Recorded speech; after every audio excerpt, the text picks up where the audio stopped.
예수께서 내가 나를 사랑하느냐라고 물으신 시험의 순간이 2번 있었죠.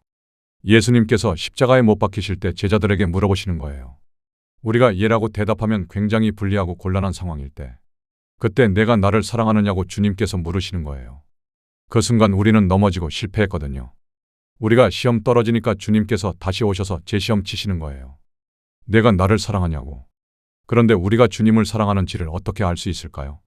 예배 시간에 찬양이 흐르고 감동이 있고 분위기가 아주 좋을 때, 그때 눈물 흘리면서 고백하는 그 순간이 아니고, 내가 살면서 정말 좌절하고 싶을 때, 정말 나의 한계에 부딪혔을 때, 더 이상 살고 싶지 않을 때, 그때 내가 나를 사랑하느냐. 이렇게 주님께서 물으시는 것을 대답할 수 있는 것, 그것이 그 시작입니다. 그리고 우리가 세상에서 잘 나가고 높은 자리에 올라가고 삶이 풍요로울 때, 그 순간 주님께서 우리에게 물으십니다. 너는 내가 준 선물로 인하여 기뻐하느냐? 아니면 나로 인하여 기뻐하느냐? 너는 무엇으로 만족하느냐? 그 순간이 주님께서 우리에게 물어보시는 지점입니다. 우리는 항상 주님께서 우리의 고백을 들으신다는 사실을 기억해야 합니다. 주님이 우리를 주장하시고 주님의 사람이 되면 무색무취한 사람이 됩니다. 먼저 내 소원과 내 취향이 사라집니다. 내가 어떤 사람을 좋아하고 어떤 사람은 싫어하고 어떤 성격의 사람과 결이 잘 맞고 이런 것들에 대한 기준이 없어집니다. 여러분, 내 소원이나 취향이 있으면 주님께서 나를 사로잡으실 수 없습니다. 내 꿈과 내 소원이 있고 내 목표와 내 기도 제목이 있으면 주님과 더 이상 인격적인 관계 형성이 안 되고 주님이 그저 하나의 도구가 돼버려요. 그래서 열심히 기도하는 사람이 한순간에 그 인격이 무너져 버리는 겁니다. 이렇게 주님이 도구가 된다면 그 관계가 아주 기계적인 관계가 되고, 따라서 당연히 영혼이 메마르게 되죠. 그리고 영혼의 기쁨이 없어져요.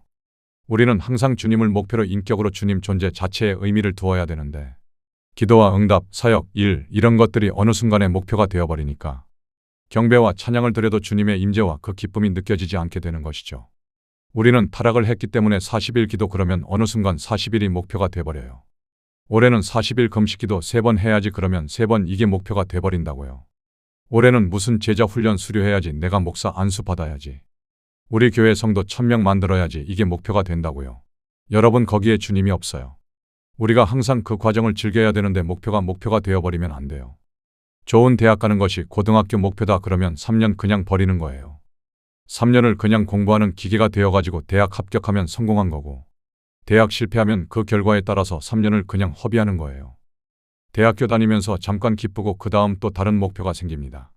나는 임용고시 합격하는 게 꿈이야. 나는 대기업 취업 성공하는 게 꿈이야. 그러면 또 대학 4년이라는 시간은 그 목표를 위한 과정으로만 남고 그 시간 자체는 의미를 잃어버립니다. 이게 얼마나 기계적이고 비참한 삶인가요? 여러분, 우리 인생 100년을 살아도 행복한 날이 평생 며칠이 안 돼요.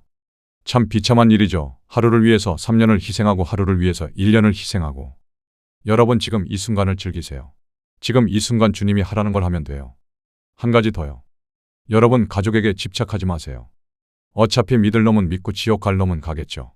주님을 사랑하는 사람은 은혜를 입을 것이고, 주님을 사랑하지 않은 사람은 주님께 버림을 받을 겁니다. 왜 우리 가족이라고 특별해야 되죠? 우리가 가족을 너무 방치해도 문제지만, 우리가 가족에게 너무 집착해도 그것도 주님 앞에서 죄입니다. 주님께서 내가 나를 사랑하느냐, 내 자녀를 사랑하느냐. 아직 어리니까, 아직 애기니까 그렇지. 어느 순간에 주님께서 물으실 때가 옵니다. 주의 은혜로 자라나서 장성한 분량에 이르게 되면 언젠가 물으실 때가 온다고요. 주님이 목표가 되고 우리는 순종함으로 매 순간을 행복하게 살 수 있습니다. 어린아이가 놀이터에서 열심히 놀고 있다가도 엄마가 얘야 밥 먹으라 하면 모래성 쌓던 것도 술래잡기 하던 것도 다 내려놓고 그냥 가서 밥 먹으러 가잖아요. 우리는 항상 그런 마음으로 살아야 합니다.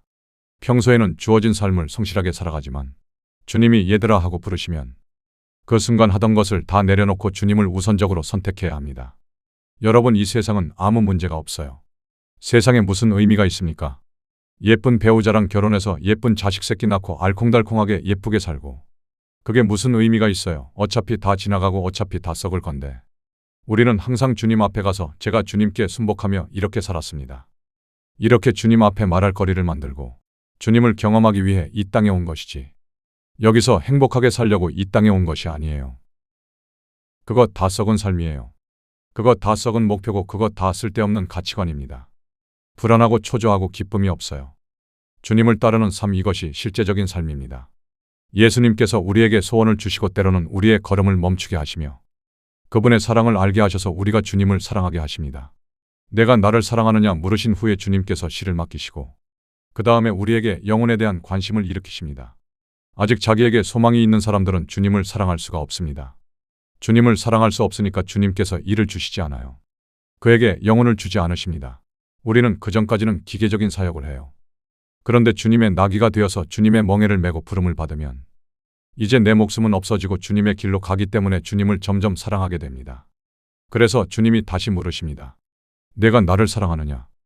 여러분, 주님의 채취를 만나게 되면 주님을 사랑 안 할 수가 없습니다. 우리가 주님을 사귀게 되면 그 사랑의 향기에 빠지지 않을 수가 없어요. 그래서 주님을 더 사랑하게 되고 그리워하게 되고 그러면 내 어린 양을 먹이라. 그때부터 주님이 일을 맡겨요. 내가 일을 하게 돼요. 비로소 주님의 일을 하게 돼요.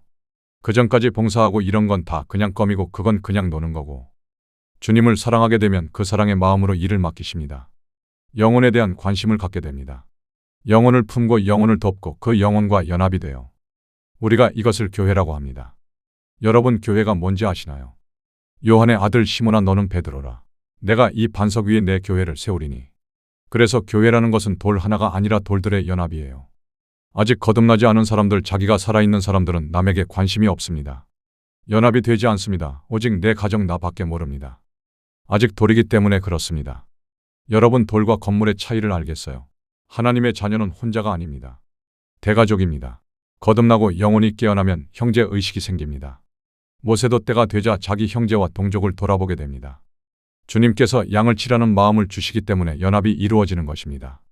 그런데 오늘날 교회 보면 연합이 없어요. 큰 교회든 작은 교회든 연합이 없습니다. 다 각자 하나하나에 흩어진 돌처럼 살아갑니다. 여러분, 그것은 교회가 아닙니다. 하나님을 다 개인적으로만 만나요. 다 각자 각자의 아버지예요. 우리 하나님은 한 분이신데 어떻게 보면 하나님이 한 수만 명 되시는 것 같아요. 우리가 거듭나고 영혼이 깨어나게 되면 가족 의식이 생겨요. 한 예수, 한 아버지를 모시고 형제로서 서로를 돌아볼 마음이 생겨요. 그래서 서로 마음을 나누게 되고 사랑하게 되고 그리워하게 되고 그래서 점점 돌이 변하여 교회가 되어갑니다. 교회는 그의 몸이요, 교회는 만물을 충만케 하시는 그분의 충만함이 교회다. 만물의 피곤함을 사람이 말로 다 할 수 없나니. 여러분, 모든 만물이 텅 비어 있습니다. 모든 만물이 다 공허합니다. 그래서 만물을 충만케 하시는 그리스도가 그분이 충만한 것이 돼요. 그분이 머리 되어서 돌들을 연결하십니다. 그래서 서로 예수를 나누고 예수의 가정을 세우는 것이 교회입니다. 그래서 단순히 예배만 드리고 가시는 분들은 이 생명이 성장하기가 어려워요.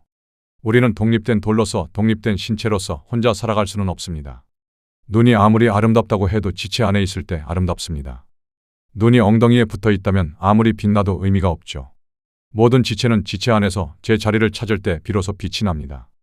그러므로 성령 안에서 자신을 맡기고 주님 안으로 녹아 들어갈 때 내 취향과 내 관점, 내 성향과 같은 것들이 점점 사라질 뿐만 아니라 형제와 연합하게 되고 서로 심장을 나누게 되고 깊은 교제가 더 익숙해지게 됩니다. 그런데 다른 교제를 별로 안 좋아하고 저한테 개인적으로 연락하시는 분들이 있어요. 나는 부목사 우습다 이겁니다.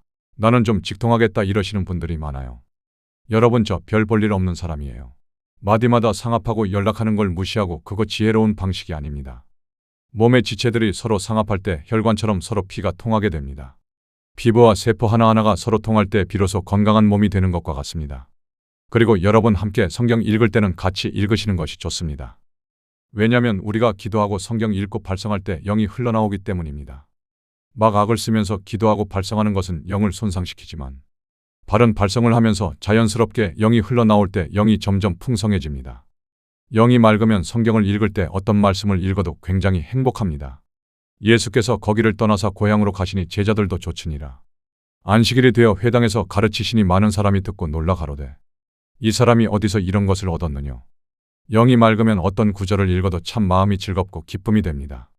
그런데 이것이 힘든 이유는 반대적인 나쁜 시가 그 안에 많이 있기 때문입니다. 그래서 읽을 때 영과 영이 충돌되기 때문에 그것이 어려운 겁니다. 제가 이런 말씀을 드리기 참 죄송하지만 설교자들의 목소리를 들으면 영의 흐름을 느낄 수가 있습니다. 그분들의 삶을 알 수가 있고 어떻게 관계를 맺고 어떻게 살아가는지, 이분이 예수를 관념으로만 아는지 아니면 그리스도의 실제를 갖고 있는지 그 목소리에서 다 나타납니다. 그런데 대체로 보게 되면 비인격적인 소리들이 많이 나타나요. 그것은 바로 영이 마비된 소리입니다. 지식적으로 개념을 전달하고 그래서 사실은 전달되지만 실제가 없는 그런 소리와 그런 영이 나타나요. 그것은 삶 속에서 헌신이 안 되어 있기 때문입니다. 그래서 우리는 기도하고 찬양할 때 나 자신의 소리를 통해서 영의 흐름과 영의 상태를 느낄 수 있어야 되고 맛볼 수 있어야 됩니다. 그런데 이제 발성과 성도 간의 교제를 잘 못하는 사람이 있습니다. 소리 내거나 말을 하려고 하면 자꾸 막히고, 이게 왜 그러냐면 속이 썩어서 그렇습니다. 속에 안 좋은 영이 많고 안 좋은 생각과 상상이 많으면 자연스러운 소리가 나오기 어렵습니다. 그저 억지로 소리를 많이 낸다고 해서 해결되는 것이 아닙니다. 이럴 때는 회개 기도를 많이 해야 돼요. 죄송합니다. 주님, 저희 죄입니다. 이렇게 할 때 어둠의 권세가 빠져나가고, 그렇게 계속 나쁜 것을 토하고 예수를 마시고, 그러면서 점점 자기 호흡과 소리가 맑고 아름답게 돼요. 영이 점점 정화되는 겁니다. 성경의 말씀은 기가 막힌 것인데 영이 망가져 있으면 그 말씀을 흡수하지 못합니다. 그런데 영혼이 정화되게 되면 이 말씀이 얼마나 귀한 것인지, 찬양과 기도가 얼마나 아름다운 것인지 비로소 알게 되고 느끼게 됩니다. 서기 1세기의 동굴 벽화에 어떤 글씨가 많이 쓰여 있었습니다. 나중에 고고학자들이 연구해보니 그 내용은 당시의 노인들의 푸념이었습니다. 요즘 젊은 것들 보니까 세상이 말세다, 그런 내용들이었죠. 사실 윗세대가 아랫세대를 보게 되면 언제나 말세입니다. 왜냐하면 이 세대라는 게 항상 점점 더 악해집니다. 세월이 흐를수록 세상은 점점 타락하게 되어 있습니다. 그래서 예수님도 악하고 음란한 세대라고 말씀하셨죠. 물질적으로 세상은 점점 편리해지고 발전하지만 영적이나 정신적으로는 점점 타락하고 영혼은 망가지는 것이 세상입니다. 교통과 통신, 인터넷의 발달은 점점 세계를 하나의 줄기 한 흐름으로 만듭니다. 높은 산골짜기에서 흐르는 물은 적지만 청량하고 맑습니다. 그러나 계곡의 중류와 하류로 내려갈수록 물의 폭은 넓어지고 점점 탁해지고 더러워집니다. 많은 부패한 것들을 가지고 내려가게 되는 것이죠. 물이 넓어지고 탁해지는 것처럼 기술의 발달로 세계가 점점 하나가 되고 정보 교류가 빨라질수록 사람들의 영적인 수준이 점점 떨어지고 타락하게 되는 것과 같습니다. 여러분, 민주주의라는 것은 필연적으로 악이 득세하는 지배입니다. 르호보암이 자기 인생을 결정하는 아주 중요한 위기 상황이 있었습니다. 르호보암은 그 일생일대의 순간에 많은 지혜자들의 조언을 무시하고 자기 또래 친구들의 말을 들었습니다. 결과적으로 큰 실패를 겪었죠. 항상 같은 또래끼리 모이게 되면 점점 떨어지게 되어 있어요. 그래서 우리는 살아가면서 자기보다 인생을 더 살았고 지혜가 있고 신뢰할 수 있는 그런 멘토를 한 사람 이상은 반드시 가지고 있어야 돼요. 주를 알고 주의 말씀을 알고 나를 영적으로 이끌어줄 수 있고 내 삶을 권면할 수 있는, 내가 존경하고 따르고 신뢰할 수 있는 그런 관계를 꼭 맺어야 됩니다. 그래야 르호보암처럼 인생을 망치지 않을 수 있습니다. 오늘날의 젊은이들이 인터넷과 친구들에게 가장 중요한 정보를 얻습니다. 그것은 필연적으로 패망의 길로 가게 됩니다. 물론 우리는 우리의 의지로 모든 판단과 결정을 내릴 수 있습니다. 하지만 그 조언을 겸손하게 받을 수 있는 그 조언자 관계를 꼭 가져야 합니다. 여러분, 예수를 믿는 것은 하나도 어려운 일이 아닙니다. 성령의 열매를 맺고 서로 사랑하고 거룩하게 사는 것도 결코 힘든 일이 아닙니다. 그 방법은 단순합니다. 영을 바꾸면 됩니다. 모든 문제와 모든 것이 조그만 씨 안에 있기 때문에 그 작은 씨 안에서 어떤 것은 옥수수가 되고 어떤 것은 개구리가 되고 참 신기하지 않습니까? 여러분, 그것은 저절로 되는 거예요. 우리 안에 잘못 심겨진 그 씨앗과 그 생각 때문에 그것이 우리의 호흡을 통해 영이 되어서 결국 우리의 잘못된 열매를 만드는 것입니다. 여러분, 나는 이런 사람이라고 스스로를 규정하지 마세요. 그 씨앗을 바꾸면 됩니다. 그 영을 바꾸면 됩니다. 예수를 부르고 예수를 마시면 그 영이 씨앗이 되어서 내 안에서 움직입니다. 성격이 까탈스럽고 예민한 사람, 남의 약점을 잘 보는 사람, 그저 예수를 마시면 됩니다. 호흡으로 그 씨앗과 영을 변화시키면 돼요. 세상을 사랑하는 마음도 내가 하는 것이 아닙니다. 그 씨앗과 영이 하는 것이라서 개를 내보내기만 하면 됩니다. 어렵지 않습니다. 거룩한 씨앗이 임할 때 그 거룩함이 내 안에서 이루어집니다. 계속 예수를 마시고 그 씨가 내 안에 임하면 그 씨가 자연히 열매가 됩니다. 여러분, 우리 인간이 어떻게 주님을 사랑할 수 있습니까? 우리 인간이 어떻게 원수를 용서할 수 있습니까? 우리 인간이 어떻게 죽음을 두려워하지 않을 수가 있습니까? 우리 인간이 어떻게 환난 속에서 기뻐할 수 있습니까? 사람이 뭘 할 수 있어요? 다 수치에 불과할 뿐인데. 그런데 예수를 마시고 예수를 받아들이면 그분의 그 씨가 내 안에서 심겨져요. 내 속사람이 달라져요. 내 속에서 그 씨가 움직여요. 그저 그것을 마시기만 한다면 내 속에서 거룩함이 일어나고 정결함이 일어나고 기쁨이 일어나고 희생의 마음이 일어나요. 나를 점점 종으로 드리고 싶어져요. 점점 사랑하고 싶고 점점 위로하고 싶어져요. 하나님을 향한 갈망과 그리움, 이런 것들이 계속 내 안에서 일어나요. 여러분, 어떻게 이것을 우리가 할 수 있습니까? 우리는 단순히 주의 영을 마시기만 하면 그분이 우리 안에서 변화되신다고요. 그런데 그 영을 받지 않고 자기가 변하려고 하면 못하죠. 그건 할 수가 없는 거예요. 그래서 우리가 그 이름으로 그 영을 마시는 겁니다. 내가 하면 안 되지만 영이 생명이니까. 살리는 것은 영이니 육은 무익하니라. 여러분, 육의 모든 애씀과 노력은 아무 열매를 맺지 못해요. 여러분, 기독교 교리는 그런 것이 아니에요. 단순히 믿음으로 주의 이름을 부르고 주를 마시는 것이지. 예수로 호흡하고 예수를 마시면서 예수의 충만한 영광의 역사가 내게 임합니다. 예수의 충만한 영광의 역사를 받아들입니다. 계속 예수를 마시고 계속 예수를 생각하고 계속 예수를 부르고 예수를 생각하는 것에 방해되는 것을 다 없애요. 예수를 방해하는 것을 다 없애요. 내가 지금 무엇을 하는지 우리가 스스로 생각할 수 있잖아요. 우리는 단순히 호흡을 할 수 있고 그분이 우리를 지배하실 수 있습니다. 여러분, 따라합시다. 예수 믿는 것은 더럽게 쉽다. 사랑하는 것은 끔찍하게 쉽다.